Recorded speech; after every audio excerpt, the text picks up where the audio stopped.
ಮೈಸೂರಿನಲ್ಲಿ drug addict ಆಗಿದ್ದಂತಹ ಮೊಮ್ಮಗಳೊಬ್ಳು ದುಡ್ಡಿಗಾಗಿ ಅಜ್ಜಿ ಹಾಗೆ ತಾತನ ಸಜೀವ ದಹನಕ್ಕೆ ಯತ್ನಿಸಿದ್ದಾಳೆ. ಮೈಸೂರಿನ ಹೆಬ್ಬಾಳ ಬಡಾವಣೆಯ ಲಕ್ಷ್ಮೀಕಾಂತ ನಗರದಲ್ಲಿ ಈ ಘಟನೆ ನಡೆದಿದೆ. ಮಾದಕ ದ್ರವ್ಯಗಳ ಚಟಕ್ಕೆ ದಾಸಳಾಗಿದ್ದಂತಹ 27 ವರ್ಷದ ಮಾಡೆಲ್ ಪ್ರಿಯದರ್ಶಿನಿ ಇಂಥದ್ದೊಂದು ಕೃತ್ಯ ಎಸಗಿದ್ದವಳು ಅಂತ ಹೇಳಿ ತಿಳಿದು ಬಂದಿದೆ. ಪ್ರಿಯದರ್ಶಿನಿ ಡ್ರಗ್ ಅಡಿಕ್ಟ್ ಆಗಿದ್ಲು. ಇದೇ ವಿಚಾರಕ್ಕೆ ಅಜ್ಜಿ ಮೊಮ್ಮಗಳಿಗೆ ಬುದ್ಧಿವಾದ ಹೇಳಿದ್ದಾರೆ. ಇದರಿಂದ ಆಕ್ರೋಶಗೊಂಡಂತಹ ಮೊಮ್ಮಗಳು ಪ್ರಿಯದರ್ಶಿನಿ ಅಜ್ಜಿಯನ್ನ ಮನೆಯಲ್ಲಿ ಕೂಡಿ ಹಾಕಿ ಬೆಂಕಿ ಹಚ್ಚಿ ಕೊಲೆಗೆ ಯತ್ನಿಸಿದ್ದಾಳೆ. ಅಜ್ಜಿ ತಾತನನ್ನ ಮನೆಯಲ್ಲಿ ಕೂಡಿ ಹಾಕಿ ಬೆಂಕಿ ಹಚ್ಚಿ ಬಳಿಕ ಪರಾರಿಯಾಗಿದ್ದಾಳೆ. ಇನ್ನು ನೆರೆಹೊರೆಯವರು ವೃದ್ಧ ದಂಪತಿಯನ್ನ ರಕ್ಷಿಸಿದ್ದು ಘಟನಾ ಸ್ಥಳಕ್ಕೆ ಹೆಬ್ಬಾಳ ಠಾಣಾ ಪೊಲೀಸರು ಭೇಟಿ ನೀಡಿ ಪರಿಶೀಲನೆಯನ್ನ ನಡೆಸಿದ್ದಾರೆ.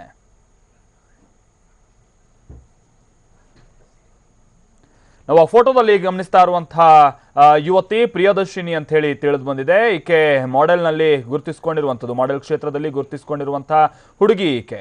ಆದರೆ ಇತ್ತೀಚೆಗೆ ಡ್ರಗ್ ಅಡಿಕ್ಟ್ ಆಗಿದ್ರಂತೆ. ಇದೇ ಕಾರಣಕ್ಕೆ ಅಜ್ಜಿ ಬುದ್ಧಿವಾದ ಹೇಳೋಕೆ ಹೋಗಿದ್ದಾರೆ. ಇಷ್ಟಕ್ಕೆ ಸಿಟ್ಟುಗೊಂಡಂತಹ ಆಕೆ ಆ ನಂತರದಲ್ಲಿ ಅಜ್ಜಿ ಜೊತೆಗೆ ಗಲಾಟೆ ತೆಗೆದಿದ್ದಾಳೆ. ಮಾತಿಗೆ ಮಾತು ಬೆಳೆದಿದೆ. ಆ ನಂತರದಲ್ಲಿ ಅಜ್ಜಿಯನ್ನ ಒಂದು ರೂಮ್ನಲ್ಲಿ ಕೂಡಿ ಹಾಕಿ ಆ ರೂಮ್ಗೆ ಬೆಂಕಿ ಹಚ್ಚಿ ಅವರನ್ನ ಸಜೀವ ದಹನ ಮಾಡೋದಕ್ಕೆ ಯತ್ನಿಸಿದ್ದಾಳೆ ಅಂತ ಹೇಳಿ ತಿಳಿದು ಬಂದಿದೆ.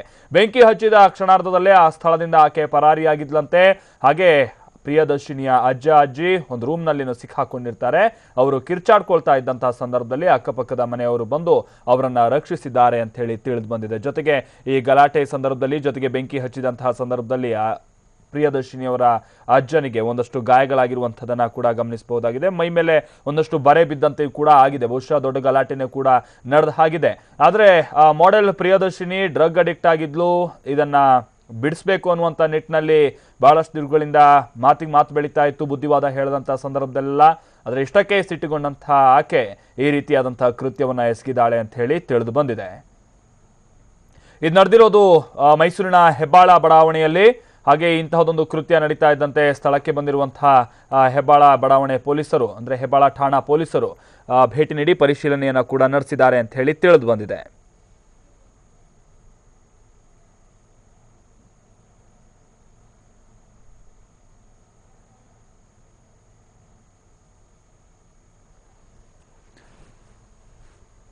ಹಾಗೆ ಇದು ಮನೆಯಲ್ಲಿ ಬೆಂಕಿ ಹಚ್ಚಿದಂತಹ ಸಂದರ್ಭದಲ್ಲಿ ಒಂದಷ್ಟು ವಸ್ತುಗಳು ಕೂಡ ಸುಟ್ಟು ಕರಕಲಾಗಿದೆ. ಅದನ್ನು ಕೂಡ ನಾವಿಲ್ಲಿ ಗಮನಿಸಬಹುದಾಗಿದೆ. ಬಟ್ಟೆ ಬರೆ ಎಲ್ಲವೂ ಕೂಡ ಸುಟ್ಟು ಕರಕಲಾಗಿದೆ. ಸ್ವಲ್ಪ ಅಕ್ಕಪಕ್ಕದ ಮನೆಯವರು ಬರೋದೇನಾದರೂ ತಡ ಮಾಡಿದ್ದಿದ್ರೆ ದೊಡ್ಡ ಅನಾಹುತನೇ ಸಂಭವಿಸ್ತಾ ಇತ್ತೋ ಏನೋ.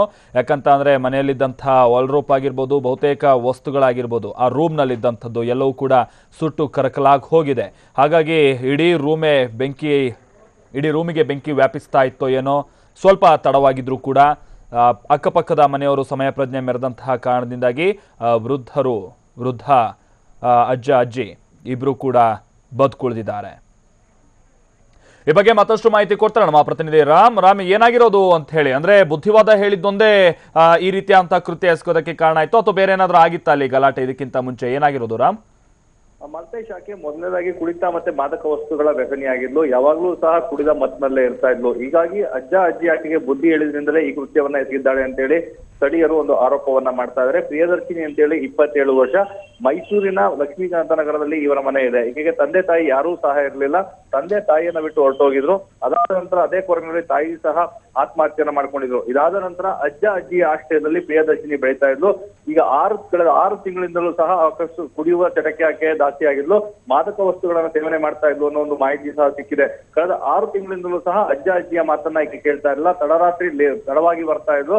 ಅದರ ಜೊತೆಗೆ ತನ್ನ ಮನೆಗೆ ಸಾಕಷ್ಟು ಜನ ಹುಡುಗರನ್ನ ಕರ್ಕೊಂಡು ಬರೋದು, ಟೆರೆಸ್ ಅಲ್ಲೇ ಕೂತ್ಕೊಂಡು ಅಲ್ಲೇ ಮದ್ಯ ಸೇವನೆ ಮಾಡೋದು, ಇದನ್ನೆಲ್ಲ ಮಾಡ್ತಾ ಇದ್ರು. ಅಕ್ಕಪಕ್ಕದವರು ಸಾಕಷ್ಟು ಬಾರಿ ಅಜ್ಜಿಗೆ ಈ ಬಗ್ಗೆ ಮನವಿಯನ್ನ ಮಾಡಿದ್ರು ಮತ್ತೆ ದೂರನ್ನು ಸಹ ನೀಡಿದ್ರು. ಇದೇ ಹಿನ್ನೆಲೆಯಲ್ಲಿ ಅಜ್ಜಿ ಆಕೆಗೆ ಬುದ್ಧಿವಾದವನ್ನ ಹೇಳಿದ್ರು. ಸೊ ಬುದ್ಧಿವಾದ ಹೇಳುವಂತ ಸಂದರ್ಭದಲ್ಲಿ ಈ ಹಿಂದೆ ಸಹ ಅಜ್ಜಿಯ ಮೇಲೆ ಸಾಕಷ್ಟು ಬಾರಿ ಹಲ್ಲೆ ಮಾಡಿದ್ರು. ಅಕ್ಕಪಕ್ಕದ ಮನೆಯವರು ಹಲ್ಲೆ ಮಾಡೋದನ್ನ ನಿಲ್ಸಿದ್ರು. ಇದೀಗ ಅದು ಅತಿರೇಕಕ್ಕೆ ಹೋಗಿದೆ ಅಂತ ಹೇಳ್ಬೋದು. ಇವತ್ತು ಬೆಳಗ್ಗೆ ಆಕೆ ಅಜ್ಜಿಯನ್ನ ಮನೆಯ ಒಂದು ಹಾಸಿಗೆ ಮೇಲೆ ಕೂರಿಸಿ ಅಲ್ಲಿಗೆ ಬೆಂಕಿಯನ್ನ ಹಚ್ಚಿ ಪರಾರಿಯಾಗಿದ್ದಾಳೆ. ಅಲ್ಲಿಂದ ಹೋಗುವಂತ ಸಂದರ್ಭದಲ್ಲಿ ಮನೆಯ ಬಾಗಿಲನ್ನು ಸಹ ಹಾಕೊಂಡು ಹೋಗಿದ್ಲು. ಆ ಮನೆಯಿಂದ ಹೊಗೆ ಬರ್ತಾರನ್ನ ಗಮನಿಸಿದಂತ ಅಕ್ಕಪಕ್ಕದವರು ಬಂದು ಅಗ್ನಿಶಾಮಕ ದಳದವರಿಗೆ ಸಿಬ್ಬಂದಿಯವರಿಗೆ ಒಂದು ವಿಷಯವನ್ನ ತಿಳಿಸಿದ್ರು. ಅಗ್ನಿಶಾಮಕ ದಳದ ಸಿಬ್ಬಂದಿ ಬಂದು ಬೆಂಕಿಯನ್ನ ನಂದಿಸಿದ್ದಾರೆ. ಅದೃಷ್ಟವಶಾತ್ ಅಜ್ಜಿಗೆ ಯಾವುದೇ ರೀತಿಯಾದಂತಹ ಅಪಾಯವಾಗಿಲ್ಲ. ಆದ್ರೆ ಮನೆಯಲ್ಲಿದ್ದಂತ ಎಲ್ಲ ವಸ್ತುಗಳು ಸುಟ್ಟು ಕರಕಲಾಗಿದೆ. ಸ್ಥಳಕ್ಕೆ ಹೆಬ್ಬಾಳು ಪೊಲೀಸರು ಭೇಟಿಯನ್ನು ನೀಡಿ ಪರಿಶೀಲನೆಯನ್ನ ನಡೆಸಿದ್ರು. ಸದ್ಯಕ್ಕೆ ಈಗ ಲಭ್ಯವಿರುವಂತಹ ಮಾಹಿತಿಯ ಪ್ರಕಾರ ಯಾವುದೇ ದೂರು ಸಹ ದಾಖಲಾಗಿಲ್ಲ.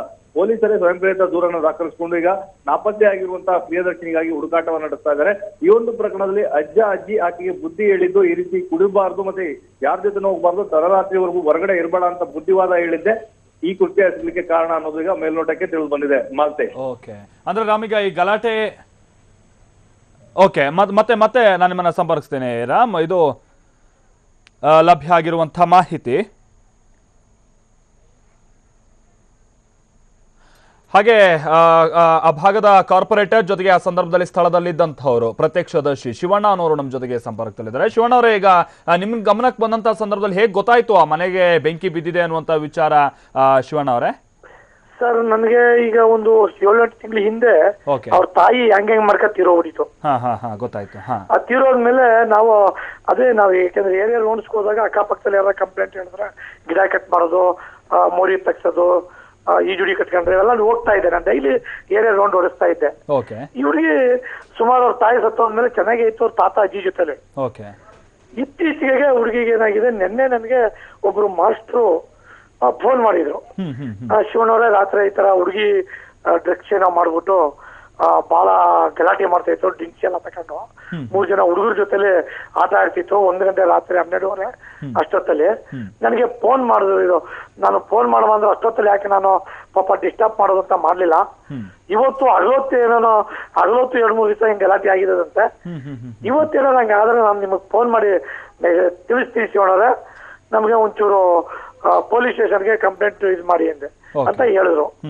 ಹೇಳಿದ ಕೂಡಲೇ ನಾನಂದೆ, ನೀವು ಆ ರೀತಿ ಇದ್ರೆ ನನಗೆ ಇಮಿಡಿಯೇಟ್ ಅಲ್ಲಿ ಮೆಸೇಜ್ ಕೊಡಿ, ಇಲ್ಲ ಈಗಲೇ ಇವತ್ತೇ ಬನ್ನಿ ಒಂದು ಕಂಪ್ಲೇಂಟ್ ಲಾಡ್ಜ್ ಮಾಡಿ ಅಂತ ಹೇಳಿದೆ.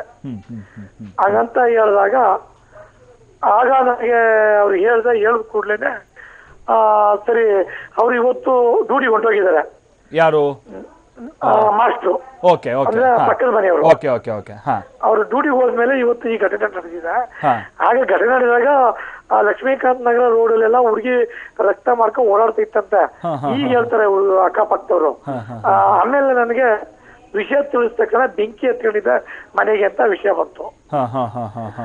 ಆ ವಿಷಯ ಬಂದ ತಕ್ಷಣ ನಾನು ಫೈರ್ ಬ್ರಿಗೇಡ್ಗೆ ಫೋನ್ ಮಾಡಿ ಮತ್ತೆ ಪೊಲೀಸ್ ಸ್ಟೇಷನ್ಗೆ ಫೋನ್ ಮಾಡಿದ ತಕ್ಷಣ 2 ಬಂದಿದ್ದಾರೆ. ಬೆಂಕಿನ ಆರಿಸಿ ಆ ತಾತನಿಗೆ ಮತ್ತೆ ಅಜ್ಜಿಗೂ ಏಟಾಗಿದೆ, ತಲೆ ತೂತಾಗಿದೆ. ಆ ಹುಡುಗಿನೇ ಮಾಡಿರೋದು. ಅಜ್ಜಿಗೂ ಹೊಡೆದಿದೆ, ಎಲ್ಲ ಮೈ ಕೈ ಎಲ್ಲ ಪರ್ಚೋಗಿದೆ. ಆ ಹುಡುಗಿ ಎಸ್ಕೇಪ್ ಆಗ್ಬಿಟ್ಟಿದೆ.